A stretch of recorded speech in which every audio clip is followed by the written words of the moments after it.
রাজনীতির মূল দলের ছাত্র সংগঠন না হলে জাতীয় রাজনীতিতে তারা আসতেই পারে না। কারণ আমনে বোনা এখনও ডাকসুতে ভিপিজিএস হয়েছে, অনেক নেতা জাতীয় রাজনীতিতে আছেন, কেউ বা হারিয়ে গিয়েছেন।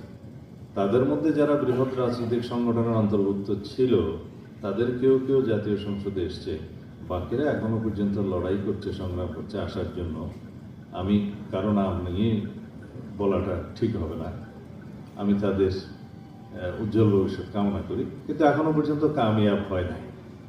এটা হচ্ছে বাংলাদেশের জাতীয় রাজনীতি এবং ছাত্র রাজনীতির একটা পোস্টমর্টেম বিশ্লেষণ।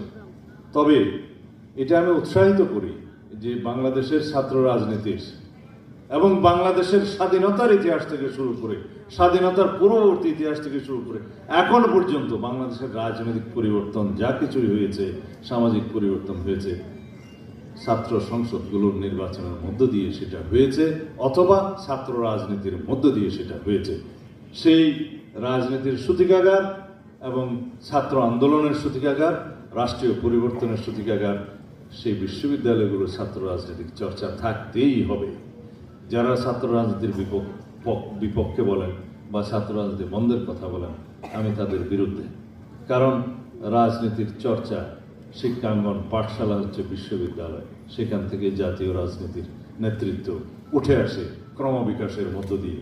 আমরা ছাত্র রাজনীতি করেছি, আমাদের সাথে অনেকেই বাংলাদেশের জাতীয় রাজনীতিতে প্রতিষ্ঠিত, তারা জাতিকে বিভিন্নভাবে রাজনীতির ক্ষেত্রে অবদান রাখছেন। তাদের আমরা অবদান রাখতে পারছি কিনা জানি না, তবে আমরা চেষ্টা করছি।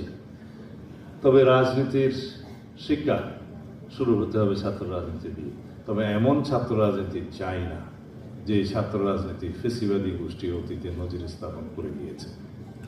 আমরা এমন ছাত্র রাজনীতি চাই যে ছাত্র রাজনীতির মূল সূত্র হবে বাংলাদেশে জবাবদিহিতামূলক, সাম্যভিত্তিক, সুশাসন এবং নৈতিকতার রাজনীতি প্রতিষ্ঠা করবে। এটা আমাদেরই অঙ্গীকার।